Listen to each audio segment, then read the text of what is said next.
Jessica just gave birth to her baby boy. This should be one of the happiest times in her life, but her husband Michael is an abusive and narcissistic man who puts her down every chance he gets. He's always making it his business to tell her how much of a disappointment she is and how his life would be much better if he was still a single man. His attitude changed like the weather. He would be sweet to her, then out would appear this monster of a husband who frightened her so badly. All she wanted to do was protect her baby from his dad's wrath and abusive ways. He would tell her that if she didn't piss him off so much that he could get the house renovated and that he wouldn't hit her so much.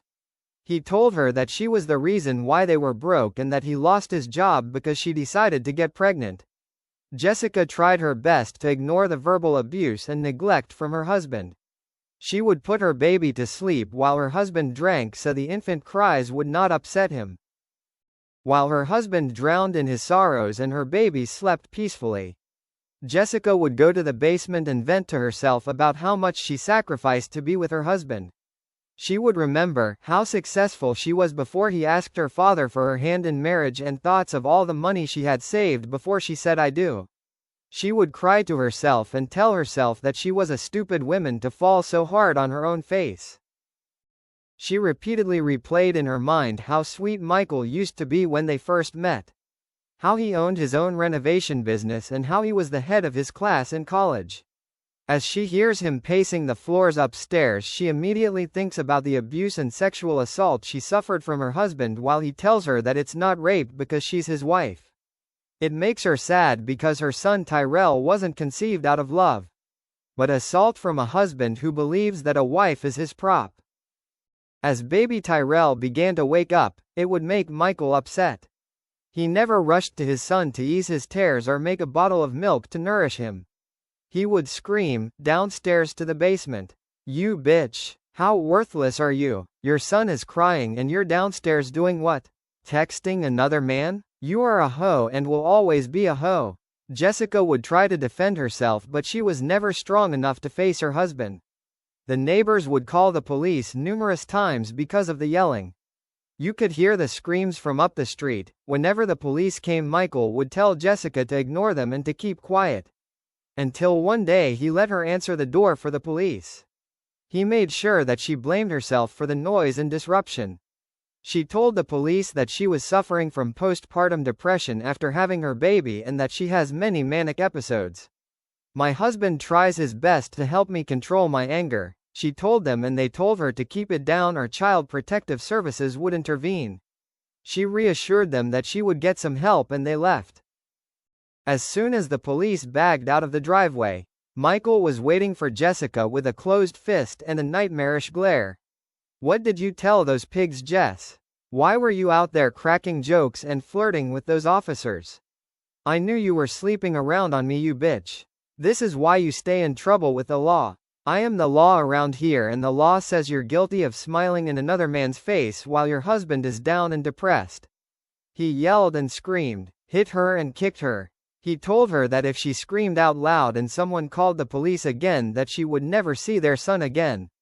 So quietly she took the beating from her husband who fathered their son and begged her father for her hand in marriage. While she cried quietly, she thought about her son and how she would do anything to protect him from his father. As easily as the wind blew, 10 years had passed by and Tyrell was on the baseball team at a church nearby their house. But Tyrell was dealing with his own issues at school. He was a lot smaller than the other kids. They made fun of him for wearing the same clothes the next day. He sat alone during lunch and in the library. He would often try to defend himself against the other students, but they were so much bigger that he hid from them. Sometimes he would wait until school was out and most of the students left before he walked home. But he always knew that if he wanted to escape his father's abusive tendencies, that he would have to make it home before his dad wakes up from an early morning drinking spree. While waiting for the kids to leave, he wondered if his mom was okay. He never cared about the beating with branches upon his skin, but the mom he had that loved him every day and was kind to him even though her face was beaten. As he walked up to his yard, he noticed his father just standing there. He began to tell his father about the kids at school and how they were bullying him. Michael did not want to hear that shit. He screamed and told Tyrell that You are just like your mother, can't follow a simple order.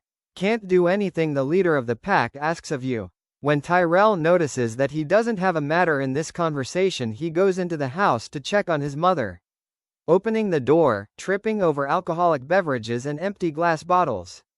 He calls out to him, "Mom."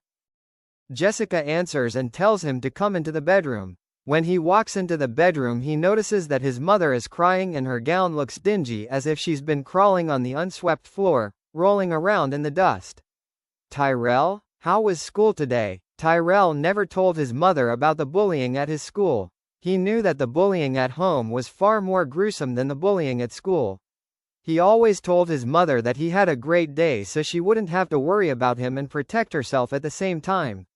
He loved his mother, but the bruises on her face and body would always stay with Tyrell. He could hear his father in the living room throwing bottles at the walls and cursing him as well as his family, making threats to take everyone out if he doesn't get the life that he deserves. Tyrell and Jessica can hear him through the wall. Of course they are afraid of what Michael would do if he's that angry. But if they call the police, who would he kill? He has made so many drunken threats against his own family that they are now hostages. They have grown to know that he means exactly what he says. Out of nowhere, Michael comes into the bedroom and knocks Jessica on the floor. "You bitch. I heard y'all talking about me. I could have left you alone a long time ago, but you decided to let yourself get pregnant. When I first met you, you were so smart, but now you don't have all the answers, huh? Where are all the answers at now, Jessica?" He began to choke her and she could not get away. She stopped breathing and no longer made a sound. Michael said his last words to Tyrell and said, "You wasn't gonna have her more than me. I've never claimed you as a son anyway," and then Michael pulled out a syringe, inserted into his arm and fell back. Tyrell couldn't believe what just happened. He was in shock, but when he called his mom and she didn't answer, he immediately ran to the neighbor's house and called the police. When the police arrived, Tyrell asked them if his mom was going to be okay when she gets back from the hospital. The police could not explain to a 10-year-old boy that his father had just murdered his mother and now he would be in the system if he had no relatives to claim him. All attempts went unsuccessful. His grandparents were too sick or too old to care for him. His father kept them so excluded that some family members never even knew they were their family. So he had no contact with anyone of kin and he went into the system. While in a juvenile detention facility, Tyrell excelled. Some of the boys were rebellious, but Tyrell always did good in school and he was always respectful. Those who thought that he would be a problem because of his past were always wrong about him, and he stood on business because of what his mother would always say to him. "Tyrell, it doesn't matter what it looks like now.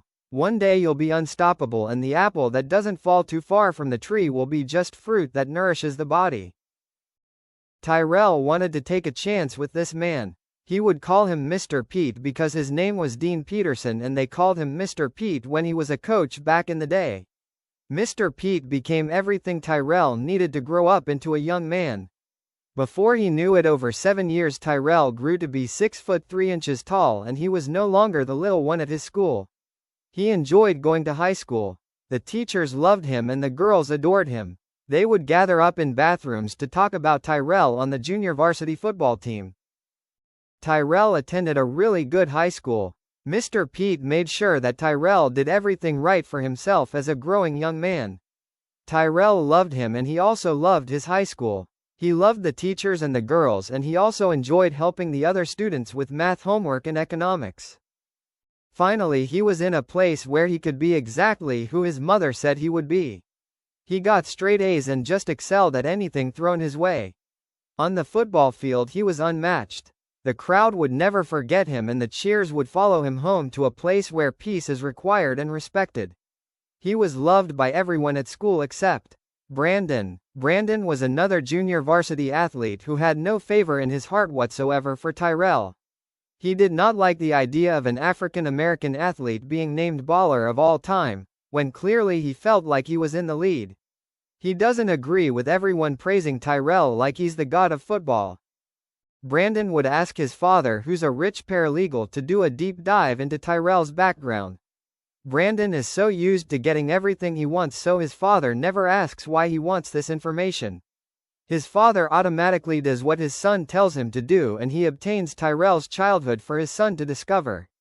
Tyrell won the championship game earlier that day, so a house party would be the perfect opportunity for Brandon to try and humiliate his rivalry. Tyrell never attended the house parties after his team wins their games. He loved the sport and he enjoyed playing with his teammates, he enjoyed the attention from the girls, and he respected the atmosphere of his peers. Brandon never conversated with Tyrell.